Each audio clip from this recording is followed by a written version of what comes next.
கொஞ்சம் இப்படி வாங்க மேம், கொஞ்சம் கொஞ்சம் கொஞ்சம் இப்படி வந்துங்க அண்ணா. இங்கே வரண்ணா,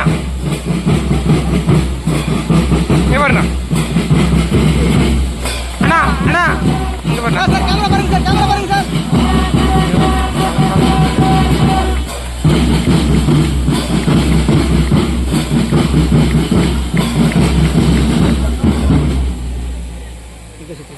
சார் கொஞ்சம் கேமரா பாருங்க சார். பாருங்க பாருங்க, கேமரா பாருங்க.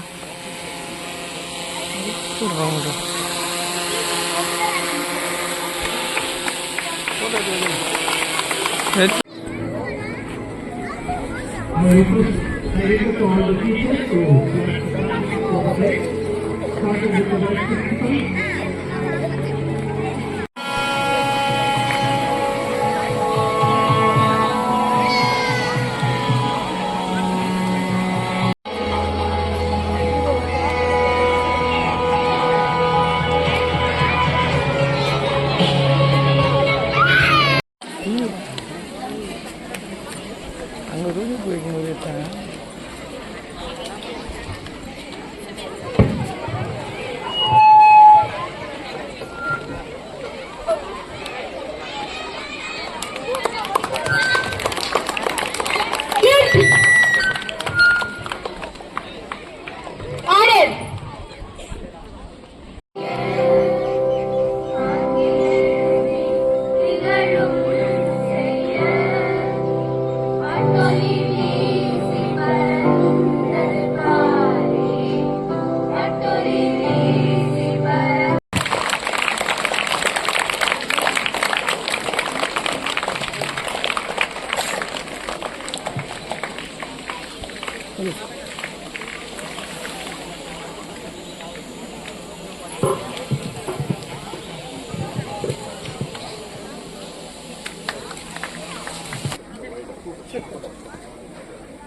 பத்திரிகையாளர் நண்பர்கள், அதே போல மருத்துவத் துறையை சார்ந்த நண்பர்களுக்கும் நெஞ்சார்ந்த வணக்கங்களை பதிவு செய்து கொள்கிறேன்.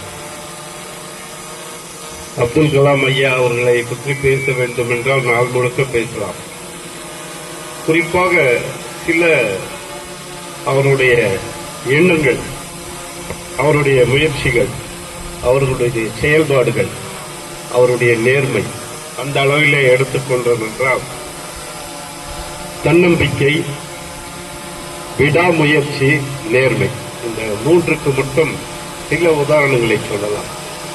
இங்கே நம்முடைய மாணவர்கள் எல்லாம் பேசும் பொழுது மிக அழகாக இந்த மைமிங் அதிலும் அவர் எப்படி வாழ்ந்தார், எப்படி கடைசி காலத்தை பிரிந்தார் என்பதை சொன்னார்கள். அழகாக இரண்டு குழந்தைகள் ஒரு பாடல், மிக அருமையான பாடல் பாடினார்கள். ஒரு குழந்தை அவரை பற்றி பேசினார்கள். இன்றைய மாணவர்களுக்கு அவரிடம் இருந்து தெரிந்து கொள்ள வேண்டிய விஷயம் முயற்சி,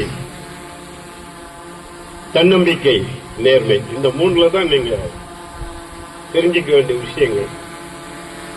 அந்த முயற்சி இங்கே பேசும்போது சொன்னார்கள், ராமேஸ்வரம் பகுதியிலே ஒரு சாதாரண மீனவ குடும்பத்திலே பிறந்தவர், பொருளாதாரத்திலே மிக மிக பின்னடைந்த வாழ்க்கையை வாழ்ந்து கொண்டிருந்த குடும்பம். அந்த குடும்பத்திலே பிறந்த ஒரு மனிதர் கடற்கரை ஓரம் செல்லும் பொழுது அங்கே பறவைகளை பார்க்கின்றார். பறவைகள் எப்படி பறக்கின்றன என்ற சிந்தனையை உருவாக்குகின்றார். அந்த சிந்தனையே அவர்களுடைய வாழ்க்கையினுடைய உயர்ச்சிக்கு கொண்டு செல்கின்றது. அந்த நம்பிக்கை வந்தது இல்லையா, அதுதான் முக்கியம். இன்றைக்கு நிறைய பிள்ளைங்க அந்த நம்பிக்கையை கொண்டு வருவதில்லை.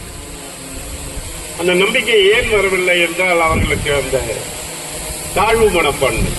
நான் ஜாதியிலே பின்தங்கியவன், அவர்கள் எல்லாம் ஜாதியிலே உயர்ந்தவர்கள், அவர்கள் பொருளாதாரத்திலே பின்தங்கியவர்கள், நான் பொருளாதாரத்திலே முன்னோக்கி சென்று கொண்டிருப்பவன், அவர் அழகாக இருக்கின்றார், நான் அழகாக இல்லை என்ற எண்ணங்கள்.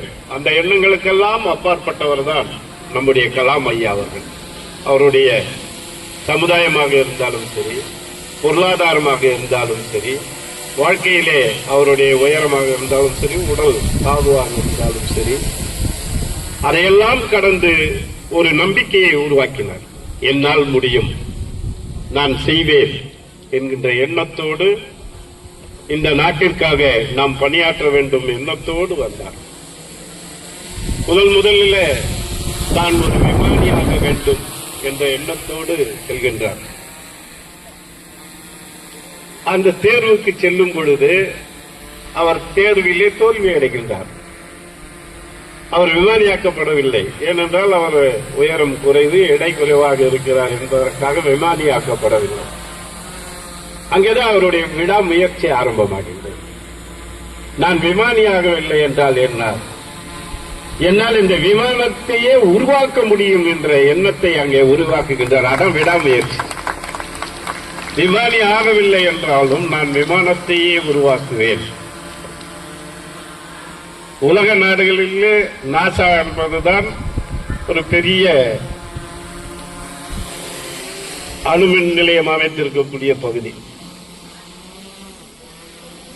அவர்களுக்கே தெரியாமல், அந்த நாசாவினுடைய எல்லை கட்டுப்பாட்டுக்கே வராமல் ஒரு அணுவை தயாரித்து அந்த அணுவை பரிசோதனை செய்கின்றார்.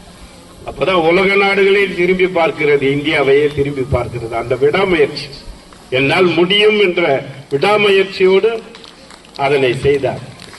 அன்றைக்குத்தான் உலகம் அறிந்த ஒரு விஞ்ஞானியாக அவர் புகழ் பெற்றார். ஒரு சாதாரண விமானியா போயிருந்தா கூட அவர் ஒரு சாதாரண விமானியாகவே இருந்திருப்பார். அவருக்கு இந்த விடாமுயற்சி வந்திருக்காது. ஆனால் அங்கே அவர்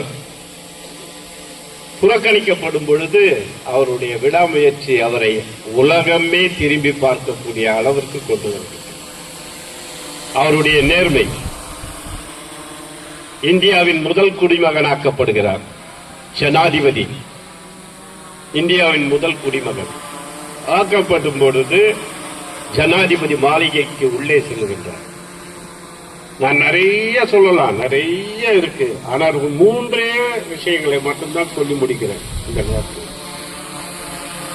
ஜனாதிபதி மாளிகைக்கு உள்ளே செல்லும் பொழுது அங்கே அவருடைய பணியாளர்கள் நிறைய பேர் இருக்காங்க.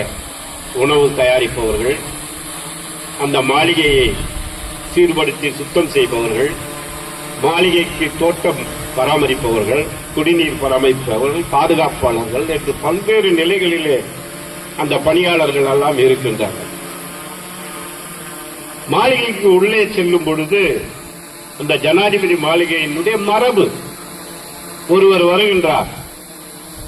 மாளிகைக்கு செல்லும் பொழுது ஜனாதிபதியினுடைய கால் ஷூல துடைக்கணும். அவருடைய வேலை அதுதான்.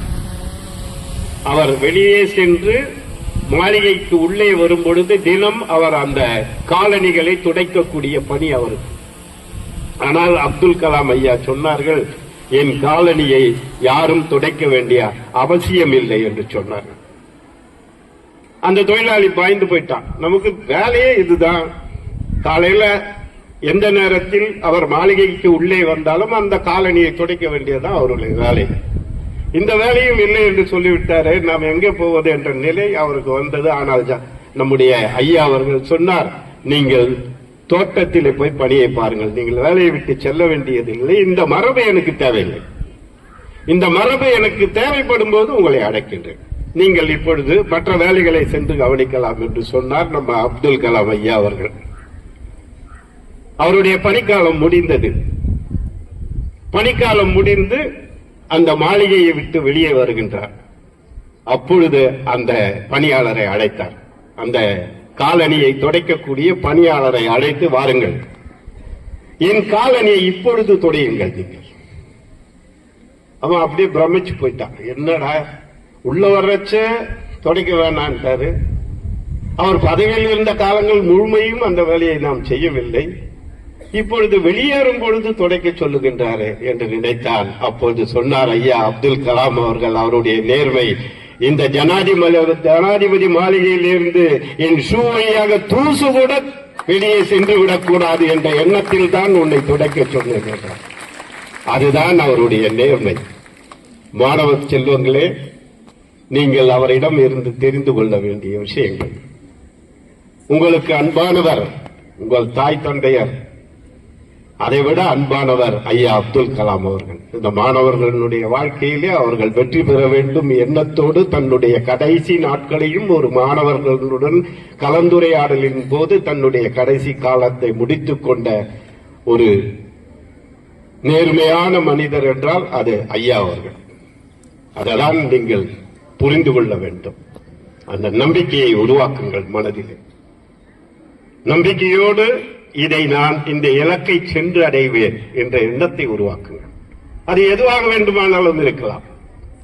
உங்கள் தாய் தந்தையர் சொன்னார்கள், பக்கத்தில் இருப்பவர் சொன்னார், பக்கத்து வீட்டுக்காரர் சொன்னார், ஆசிரியர் சொன்னார், அவர் சொன்னார், இவர் சொன்னார் என்று இல்லாமல் உங்களிடம் ஒரு நம்பிக்கையை உருவாக்குங்கள்.